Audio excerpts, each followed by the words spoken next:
সরস্বতী মহাভাগে বিদ্যে কমললোচনে বিশ্বারূপে বিশ্বালক্ষ্মী বিদ্যাং দেহি নমস্তুতে।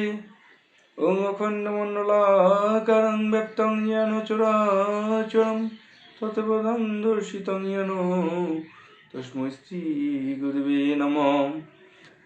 আজকে আলোচ্য বিষয় সরস্বতী পূজা ও শ্রী শ্রী ঠাকুর। সরস্বতী পূজা সম্বন্ধে শ্রী শ্রী ঠাকুরের কি বলা, প্রথমে আসি বেদে কি বলা, সংক্ষিপ্ত কথা। রহস্য উপনিষদ মন্ত্র আছে, সরস্বতা সর্বে বেয়াদা অবায়ন।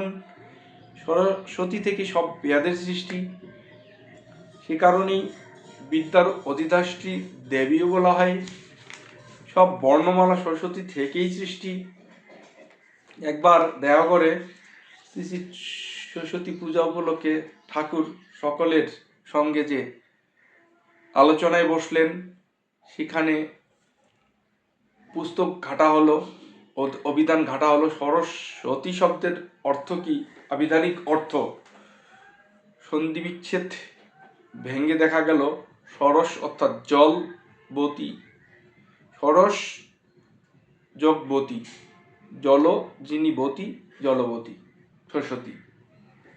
শুক্লবর্ণা শ্বেত বসনা, যেটা পরিহিত, কমল বসনা পরিহিত দেবী সরস্বতী, যিনার এক হাতে বীণা, অপর হস্তে পুস্তক এবং কি গলায় মুক্তার মালা।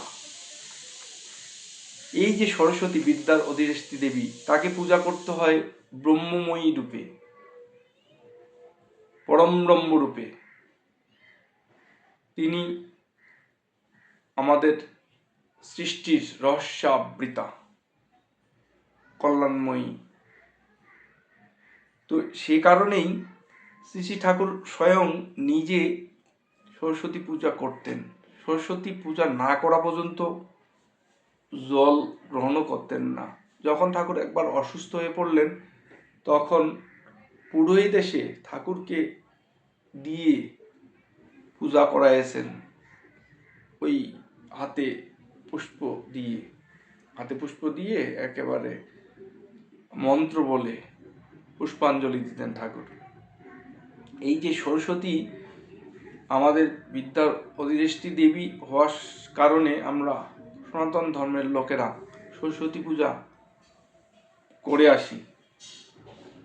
আমরা বিশ্বাস করি সরস্বতী পূজার মধ্য দিয়ে আমাদের বিদ্যাকে আরো একেবারে জ্ঞানের, যে পরম ব্রহ্মের উপাসনার জ্ঞান আমরা যেন পেতে পারি সরস্বতী পূজার মধ্য দিয়ে।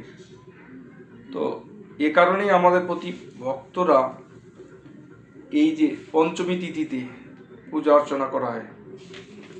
এখানে সরস্বতী পূজার মন্ত্র যদি ধরা যায়, 20 মন্ত্র, ওং হিং ক্লিং প্রভৃতি মন্ত্র, ওং হিং ক্লিং প্রভৃতি যেসব 20 মন্ত্র আছে, সেগুলি নাদের বা শব্দের বিভিন্ন স্তরের কম্পন।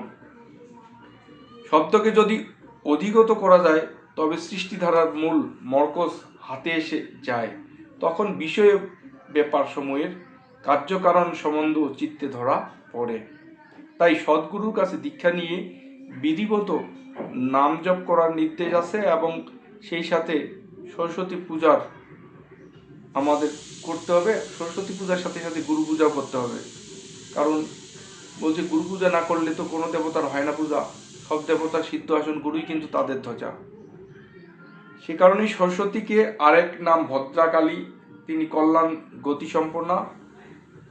ভদ্র সম্বন্ধে বলা আছে যে কল্যাণ কালী বা কল ধাতু, গতি, গতির প্রতীক, এরকম। তো আসেন ভক্ত স্বজনরা, আমরা প্রতি পঞ্চমী তিথিতে সরস্বতী পূজার করে আসার চেষ্টা করি। এই প্রত্যাশা প্রার্থনায় সবাইকে অন্তরে স্থলিতে সরস্বতী মাতার আশীর্বাদ এবং জয়গুরু।